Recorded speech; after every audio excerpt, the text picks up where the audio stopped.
Hey guys, my name is Markayla and welcome to The Spider. So today, let me just go ahead and tell you what our case is because we are just going to go ahead and dive in.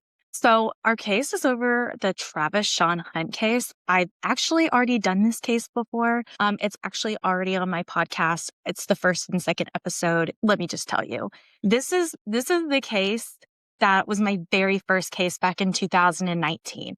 This is the case that literally still keeps me up at night. I mean, it's 3 o'clock in the morning, 4 o'clock in the morning, and like I'm sitting on my floor, like going through case files, going through everything that I have, going through interviews, going through, I mean, just basically everything. And so even to this day, years later, it's like that case still haunts me because, I mean, you're going to figure it. You're going to find out why this case still haunts me because there's a lot of like awful and like corrupt stuff. Like this is gonna blow your freaking mind. I'm just gonna go ahead and tell you, like the audacity of these people. Travis Sean Hunt was born on October 18th of 1992, and he was the youngest of two brothers. So to those who knew him said that he was just like awesome. He was super funny. He was always laughing, always like telling jokes, cutting up. And he was like just the life of the party. He was a really great guy. But he had his like struggles, like many of us do anyways. He was diagnosed with bipolar disorder, and in late 2016, he found himself behind bars in the Choctaw County Jail.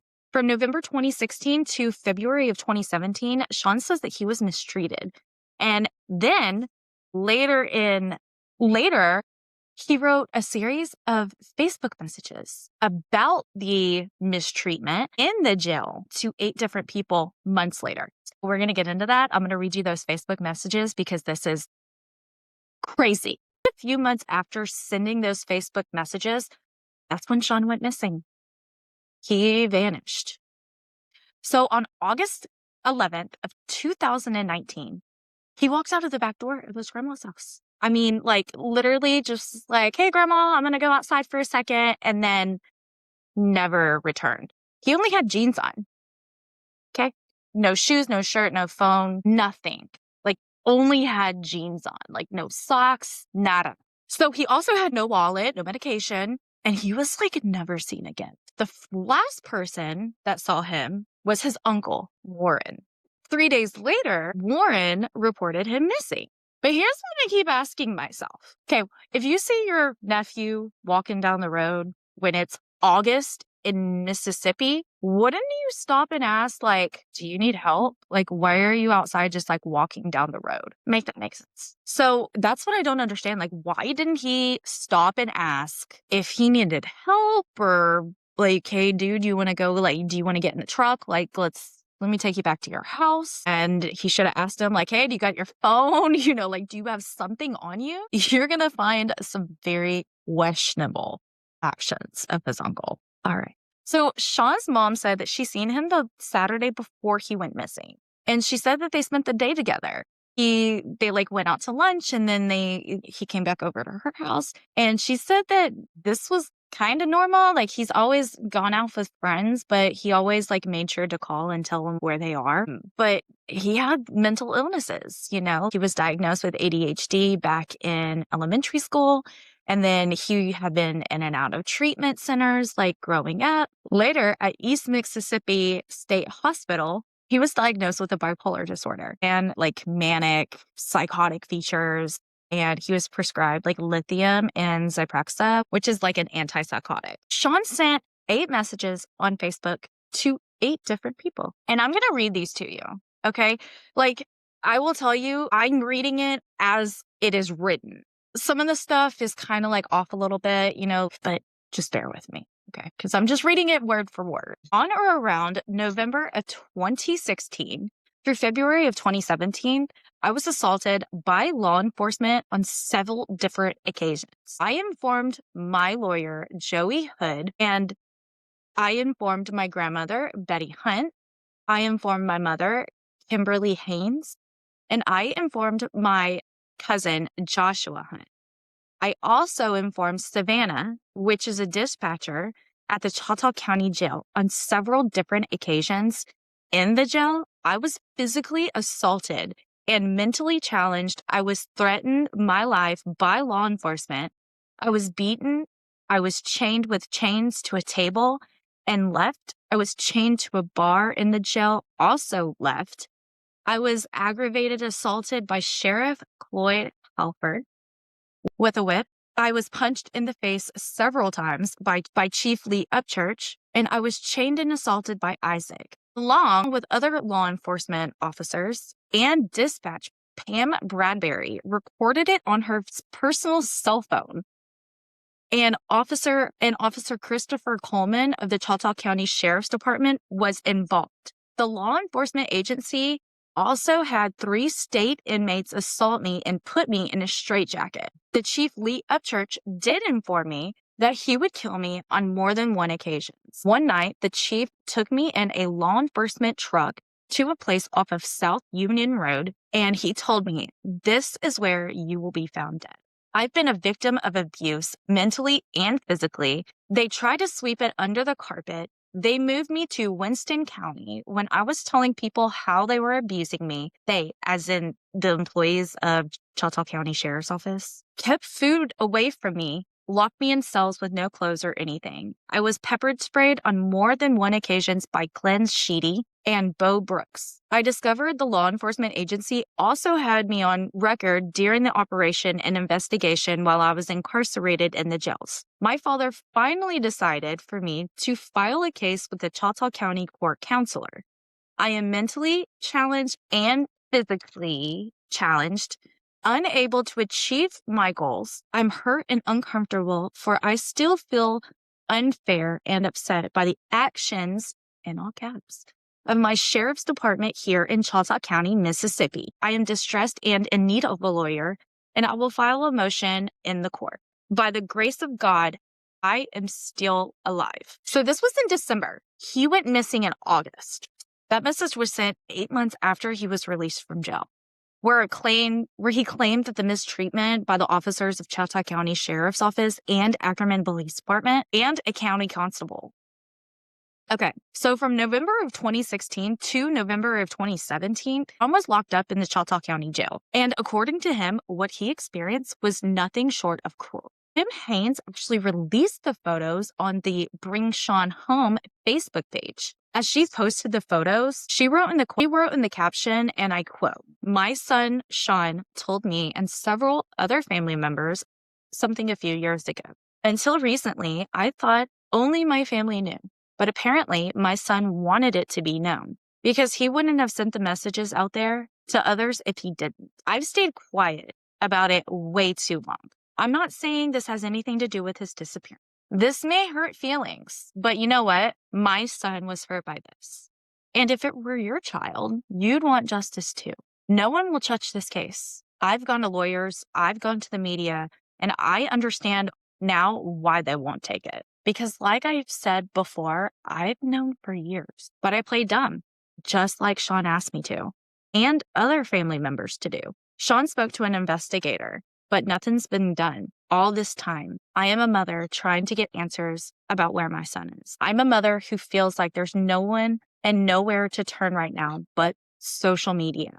I was an emotional wreck after waiting 4 long weeks for the crime lab to get results on a body that, thank God, wasn't Sean. And then I waited a few more weeks for another search. And again, no results. So I planned on moving, but with the intention of finally sharing what Sean told me and what he sent to others. But first, I had to come back and get my things out of storage. Mostly tubs filled with pictures of my kids.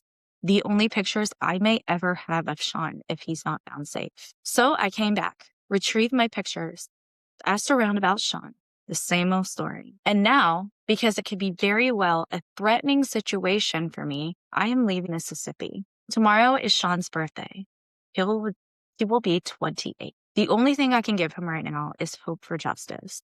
Justice for what he endured. There were pictures too, ones taken back then by his uncle, given to a lawyer for justice, but who knows where they are. Happy birthday, Sean. I hope you get justice for what was done to you, my sweet baby.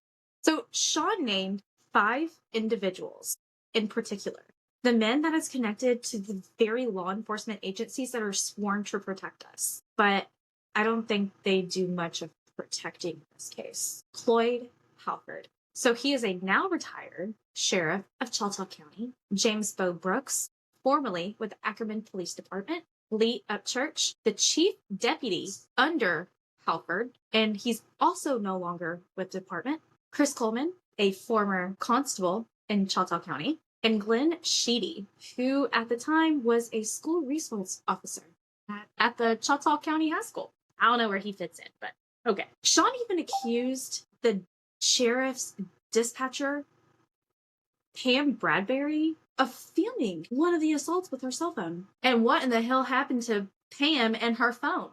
I mean, did anybody actually check? Probably not. So Betty Hunt, Sean's grandmother, has a very sad story. Don't feel too bad. So when she visited Sean in jail, she was so worried that she called a family member, which is Warren, to come and photograph the injuries. During one visit, Betty said Sheriff Halford told her something, and it scared her. And he said that James Bo Brooks had beaten Sean. When she asked why, he said that his reply was simple: because I told him to. Betty wasn't sure when the assault happened, but she did know this: Brooks was gone from the Ackerman Police Department the very next week. And Ackerman Town Clerk Debbie Boley confirmed that he resigned July 26th of 2016. And that sounds a little fishy. These aren't the first accusations against Sheriff Halford regarding prisoner treatment. So in 2019, a very sweet young lady was awarded $250,000, and her name is Jessica Church. I'm pretty sure I butchered your name, girl. I'm so sorry. But she was jailed for 96 days without even seeing a judge. And Halford personally had to pay her $200,000 and the county $50,000. So Sean also told Betty that the former constable, Chris Coleman, ordered 3 inmates to put Sean in a straitjacket, okay, to go to Mississippi Department of Corrections. And then he also told her that the dispatcher, Brian Pyron, released him from the straitjacket the very next morning. But Pyron also confirmed that he did release him, but he wasn't sure who was on duty the night before. What? How do you not know who's on duty the night before? Pyron worked for almost 10 years with the Choctaw County Sheriff's Department, and he said that when he was there, Sean was quite a handful. Accusations from Sean, including being kept in his cell without clothes, denied food and water regularly. And Kim said that she visited him 3 weeks in a row, and Sean came to the visitor's room in nothing but his underwear. And in one visit, Kim finally witnessed Halford asking Sean where his clothes were. And Sean replied, "Y'all ain't even given back yet." However, it is important to remember that these allegations have not been proven in a court of law. They remain serious accusations based on Sean's word and those that are closest to him. Now things get even more complicated, okay? So after Sean disappeared, one local officer didn't even hold back on social media. She had posted some very serious, harsh words that shocked everybody. Officer Amanda Vance. She was with the Ackerman Police Department, and she wrote on Facebook, "I'm going to be real with you, okay? This is brutal, super brutal. Especially when, his mama can see, all out there in front of God and everybody, okay? On public, where his own mama can see." And she says, and I quote, "Nobody has put anything off. I'm sick of hearing that. Stop acting like no one has looked for his crazy drug-headed self." Yeah, crazy drug-headed self. Where his mom and his family and his friends can see. I'm telling you, y'all, whenever I read that, my mouth dropped. I was like, I know this heifer didn't. Her words didn't just piss people off. Oh, no. They sparked official reprimands. The police chief confirmed that she was disciplined and that she now understands how hurtful those words are. Aw, I'm so glad that you understand. But imagine the impact on Sean's family, and they're already devastated. Seeing their loved one labeled like that, especially from an officer who is meant to protect us wants to put that on Facebook because he's been to jail before. Okay, maybe not me, but I'm sure the majority of us have been to jail. I personally haven't, but I worked in one, okay? I was a correctional officer in a maximum security men's prison. I'd never been in jail, except on the other side. However, could you even imagine? Okay, say for whoever goes missing, and then this officer posts publicly on Facebook of your son, your daughter, your cousin, your brother, whoever, saying that, I don't know about y'all, but I'd be pissed. This isn't a missing persons case anymore. This is community pain, frustration, mistrust, and a hell of a mess. So those first few days after Sean, I reached out to somebody from Sean's family. And this is what they said. I asked him about that day, the day that Sean disappeared. I wanted to know everything. Okay, I wanted to know what he was doing, how he was acting, whether he seemed off at all. Here's what he told me, and I quote, "It was Grandma's birthday that day, and Warren was supposed to take her out to eat after church, but she decided not to go. Warren said he was going to go eat with Sean instead.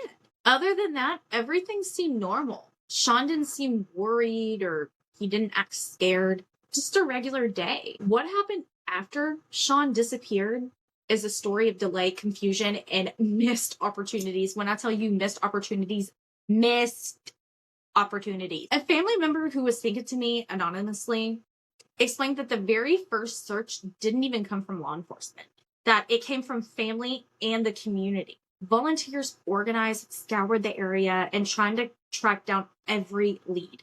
But when the sheriff's office got wind of it, they said that the permission was required. So when they go to ask for help, the sheriff even refused to come out of his office. Refused to come out of your office. Okay, Halford. So even the Mississippi Bureau of Investigation, MBI, said that they scheduled a search, but it was for the week of Thanksgiving. And then they had to cancel it. Do you want to know why? Because it was the week of Thanksgiving, and they didn't even realize it. So then that pushed it back a week, and then raining, and then flooding, and then raining, and then freezing. Months have passed until February of 2020. So you're going from August, okay? So you're going from August to February now. He's been missing for a very long time, and all of that. Okay, just wanted to make sure that we're following. Months passed, trails went cold, and by the time that law enforcement finally got involved, Sean had been gone for a long time. His last phone call was 2 nights before he was reported missing, and they said that he sounded really strange. Like he was slow, disconnected, almost like he'd been drugged.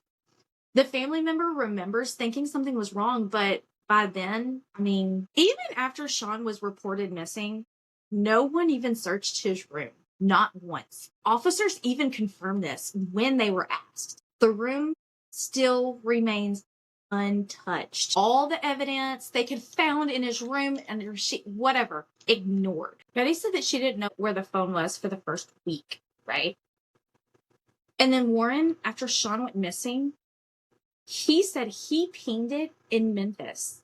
And that's when the Mississippi Bureau of Investigation said that she needed to keep notes on Warren because they were the only ones that could do that. He had a burner phone. So the next week after the search, cops actually pinged the phone, and guess where it was? It was in Betty's house. Yeah, it was in Betty's house. So they got a search warrant, not for the house, but for the phone. Not for the house, for his phone. Okay. So they got a search warrant, but somehow Warren got wind of it, and as soon as the cops got there, he was at the door with the phone. Can you believe that? I swear, these people are stupid. Stupid. The first few days that Sean went missing and pinged in Memphis, someone used a phone, right? Because remember I said that it was pinged in Memphis after Sean went missing? Guess who used it? Betty admitted that she used the phone, but she didn't know where it was after he went missing. This is just a hot mess of cops not searching his room and where to start with all of her lies. Guys, I don't even understand. I don't even understand how there's nobody caught yet.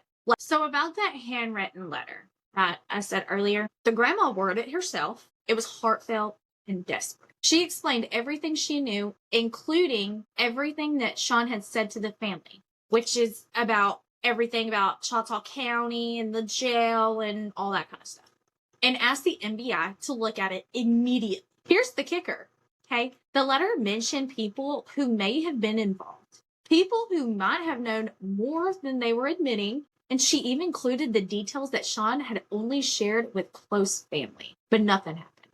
No investigation, no follow-up, nada. And I can't explain. I just can't make sense of it when a family member comes forward with specific information. It's like all of Mississippi just like looks away. They're like, no, we're good. We're good. We like these jelly donuts over here. I don't get it. I really don't. What is of why when a family member comes forward with specific information, why the whole entire state of freaking Mississippi just looks the other way? They're like, no, thank you. It's moments like this when if things were done right, none of this would have happened. That makes me even more determined to get Sean's story out there. And that's exactly what we're going to do. After the letter, things still didn't get any clearer. A family member told me that they'd seen text from Sean on multiple phones, multiple sources. During the first 6 months he was missing, some looked like potential leads, some just looked like Sean being Sean, but none of it ever made it to law enforcement. The sheriff's office had the original cell phone, and then NBI got it, but after that, nobody knows where it went. The evidence vanished. The people who could have actually, I don't know, said something, anything, talked, nothing. They're all quiet. They're all suddenly quiet. And friends who had information stopped answering their calls. Family members felt intimidated, unsure who to trust. Officers came and went. Sean's room, his personal space, still untouched. The system has failed in so many ways. It's not even funny. Like, I don't even understand. The sheriff's office delayed the search. NBI postponed it for months. Evidence went missing. Witnesses went silent. And Sean, he is still freaking missing. But every delay, every ignored lead, and every unanswered question, it all points to one thing. There is more to this story than what the public has been told, and I'm going to freaking dig it out. So when I asked him about that day, the cousin, the day that Sean disappeared, I wanted to know. So, of course, whenever I talk to Sean's cousin, okay, like I said before, I wanted to know everything, like how he was, what he was doing, all that. So this was our conversation. How was Sean and Warren's relationship? Were they close? And he said, Warren has hated me and Sean our entire lives for no reason at all. And I said, y'all are cousins. Or is that on your mom's side or your dad's side? Sean's dad and Warren are brothers. Gotcha. So since y'all were close, how was it being over there with Sean? Well, everyone that once lived there now has died. Seems fishy to me. I'm staying away. Whoa. What do you mean? Can you tell me more? My grandpa, Lonnie Chester Brown, Mary Crocker, and then my grandmother, all gone. And I can't shake this feeling, this gut-wrenching, heavy feeling that Warren had something to do with it all. He didn't even shed a single tear at any of their funerals. Not one. Could you imagine? How cold do you have to be to not even be upset? Since 2017, I haven't been able to step foot in my grandmother's house. I asked Sean's cousin if anyone followed up with him after he went missing, and if the police ever questioned him. If they ever came back to ask, what might have Sean said or done that day. He said no, not once. If you're trying to find a missing man, okay, but you don't talk to the last people who he's been with or talked to, or the people that seen him last, well, congratulations. You just perfected the art of doing freaking nothing. Many of my sources have actually said that Betty has changed her story so many different times. Like, I don't even understand why she would even do that. But first it was he went out the front door, and then he went out the back door, and then she said that she saw him through the window, and then she said that they were arguing, but the next time they weren't arguing, and she was behind the house, and then he went through the back door, and then she saw him walk towards the road, and another time. I'm like, what? Like, which one is it, lady? Get it together. That right there is odd. like not adding up, super suspicious, and other things that are about to come up is going to be questioned so hard that you're just going to be like, what is going on? Okay. Okay. So from his mom, she said, it's hard to remember every little detail, but I pray this helps somehow. He had been at my house a few days earlier, maybe Wednesday or Thursday, and I think that they went out to eat, and I'm sharing this because sometimes little details matter. When the NBI first reached out, their very first questions were about the last time I saw Sean and the last time I talked to him. That phone call on Saturday was super important to them. They already knew what I told them was accurate based on the call time. Now about the search. There were a lot of flooded creeks and rough spots that we needed to look. But with the rain and the holidays pushed off the official search all the way back until February of 2020. Sean had already been missing for a whole week, okay? And no one was really trying to organize a search. So my cousin and I took the lead on the first search. A bunch of people from the community showed up to help, which was amazing. Thank you, everybody, to all the surrounding areas in Choctaw County. We really love you. We appreciate you. But then the law got involved and said that we needed permission. And the sheriff at the time, Floyd Halford, had to approve it. I went to the sheriff to talk to him, but he refused to come out and speak to me. So, your kid is missing, and the sheriff won't come out of his office to speak to you. Then why are you even in office? Why? Like, what are you doing? Like, I don't even... Floyd Halford, what are you doing? Like, I mean, I understand this was a while ago, okay? I totally get it. But what were you doing? Like, why? Where were you? Were you drinking so much coffee and eating a jelly donut that you couldn't come out of the office to come talk to a scared mama that lost her baby boy, even though he was a grown adult? Because I'm pretty sure that if your little girl or your little boy went missing, even though they are grown adults, you'd be tearing this world apart. In the end, the search happened with several sheriff officers coming to help, but more friends than official law enforcement. Over the years, Sean and Warren had a very decent relationship, but the last few years wasn't so great, at least from what I saw. Warren made it clear that he wanted it out of Betty's house. Sean told me a week before he went missing that Warren actually found him an apartment, but Sean said that he didn't want to move, and I didn't press him for any more details. I heard that Warren has been called into the sheriff's department several times over the years for questioning, but that just came straight from a law officer. But honestly, it's around here, it's really hard to trust anyone.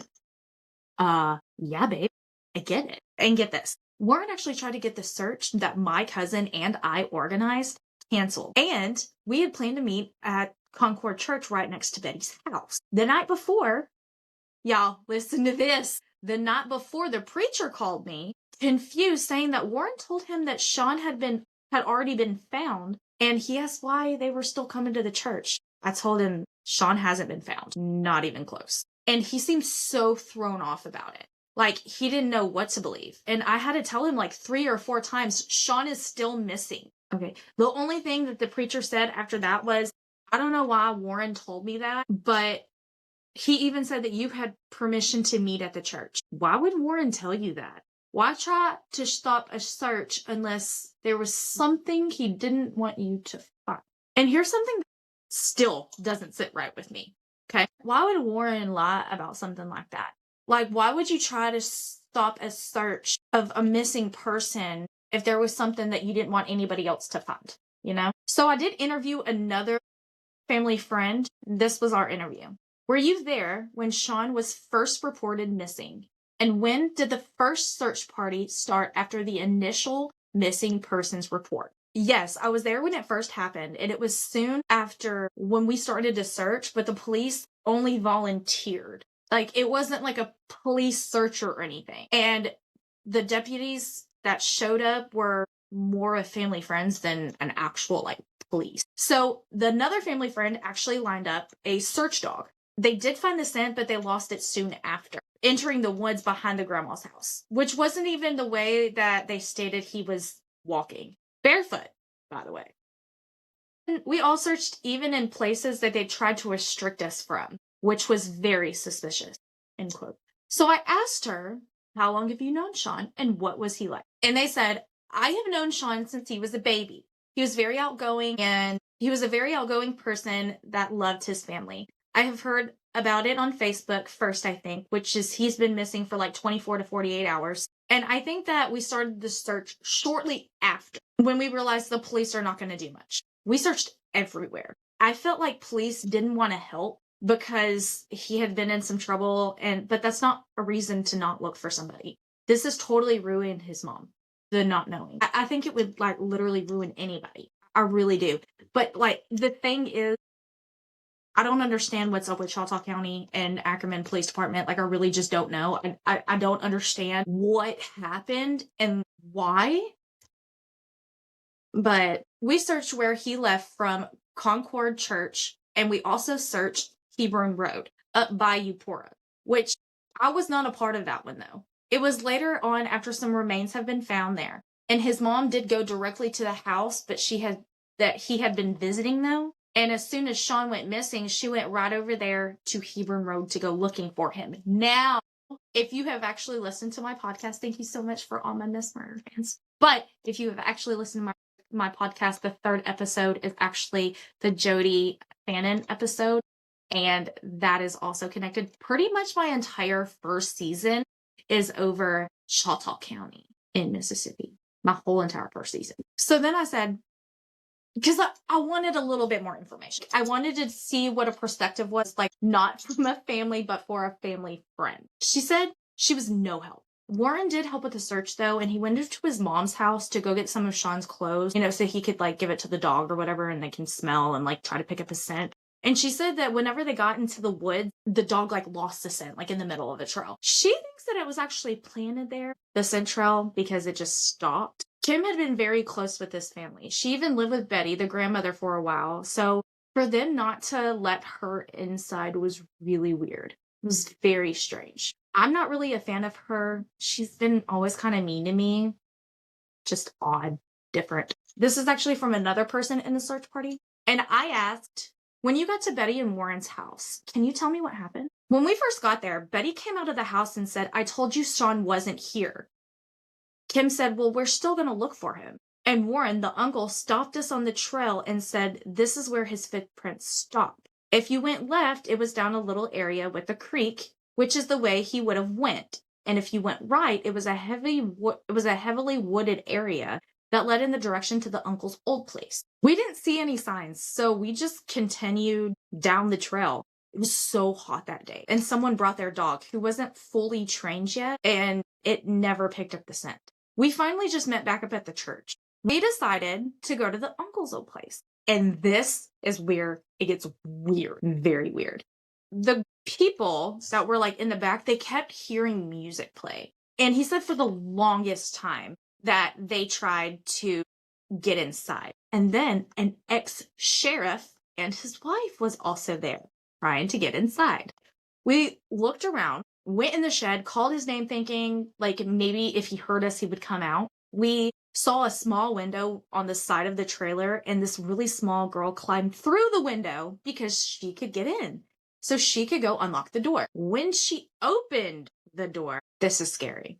There were so many locks, deadbolts on every single door.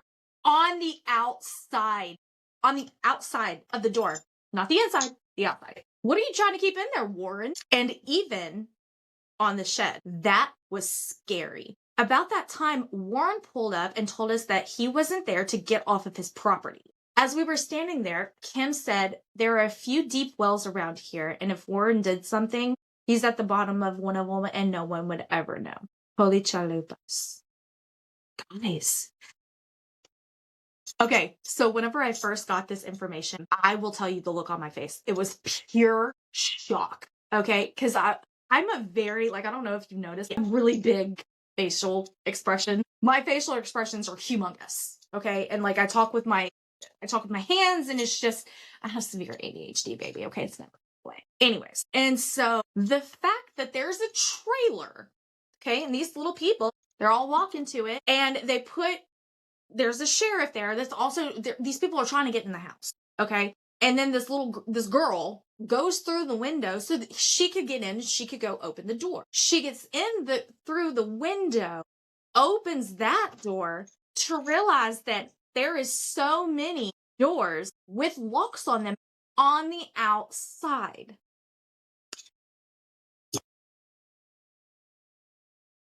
I wonder why. Honestly, looking back, it feels downright strange. Sean's mom told me in all of the 26 years of Sean's life, Warren Hunt never once called to ask him where she has seen, if she's seen him. Then out of nowhere, on a Monday morning, Warren calls and says, if we don't find Sean by tomorrow, then we'll have to report him missing. Even more suspicious. This is what's weird.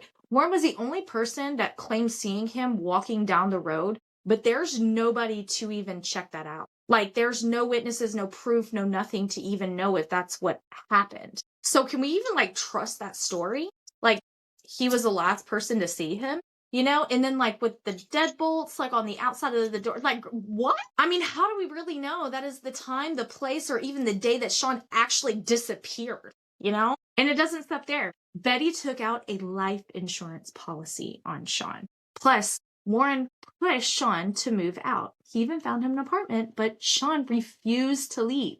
All of this is really strange, way too suspicious to even ignore. So we're going to go ahead and we're going to unpack all of it. No. Sean made serious accusations with the Choctaw County Sheriff's Office and the Ackerman Police Department. And the Facebook claimed that Lee Upchurch took him to an off of South Union Road in Ackerman and said, this is where they'll find your body. Sean went missing, and the last person to see him was his uncle. And Sean was only wearing jeans, walking down the road with no shoes and shirts, and why didn't he stop?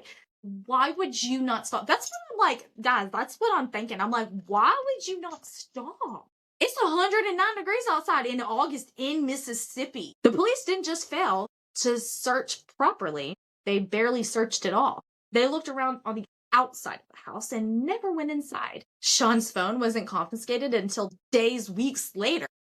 And the only reason Betty even handed it to him was because the police showed up with a warrant. But here's the thing. The warrant was only for the phone, not the house. Why? Interesting, huh? But Betty refused to let the police even search her house. And guess what? Warren did too. No searches were done beyond the house, even though there were hundreds of other places to check. Remember when Kim called Sean and he sounded like really drugged? Well, she told me that a family member said if it ain't sealed at Betty's, he doesn't drink it. Sean didn't like taking his meds, okay? But the family member also said that he saw Betty dump a bunch of medication into Sean's tea, and that could explain why he sounded that way. There was a bunch of family land on Maddox Road that wasn't searched at all. They only searched the grandma's house and then called it off shortly after. Very little effort was put in. Almost like they already knew where Sean was or something. Guys, I have so many questions for Warren. Okay? Unfortunately, Betty passed away a long time ago, but she kept all them secrets, taking them with her to the grave.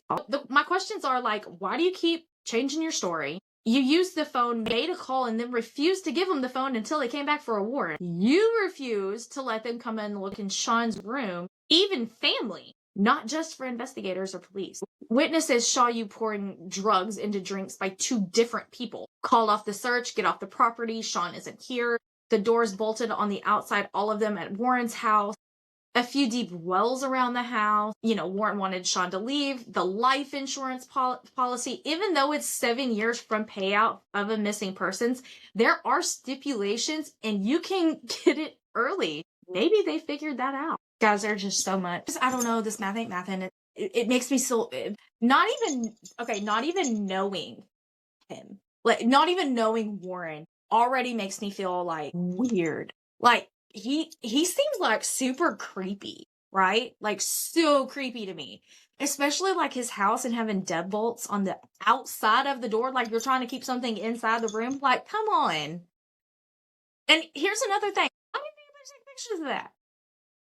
That's the first thing I would do. You have phones for a reason, people. Okay, guys. So I know I said that I do have a little update. I have a somebody that's pertaining to this case. Which will be taken here in the next few weeks, probably a month, maybe 6 weeks, somewhere around there. So I am going to actually be in Mississippi. I am going to go to Choctaw County. I'm going to do like a boots on the ground type thing. So if you see me, say hi. you're welcome to come and join me. I can give you more details about that. We can go check out some things. I have maps and stuff that I kind of want to go and see what I can find. You know, I just kind of like really want to have eyes out there. So you're welcome to come join me. I'd love to see everybody. So here is how you enter the giveaway. First, you're going to like and subscribe and share. And then you're going to go to Spotify and go follow me on Spotify. Then you're going to go over to Facebook. You're going to go like Miss Murder Facebook page. And then I want you to go and follow me on TikTok, which is Miss Murder Pod. And then I also want you to go like and share Hello Culture. So we are actually going to be teaming up. She's going to do a lot of the giveaways with me. If you just want some career coaching classes and life coaching classes, things like that, you'll get that from her. And then you're going to have a lot of Miss Murder merch. T-shirts, hoodies, koozies. You'll even get a Stanley with Miss Murder. It's not going to have my face on it though. But it's going to say Miss Murder. So go like, share, follow, comment, and subscribe. I love you guys.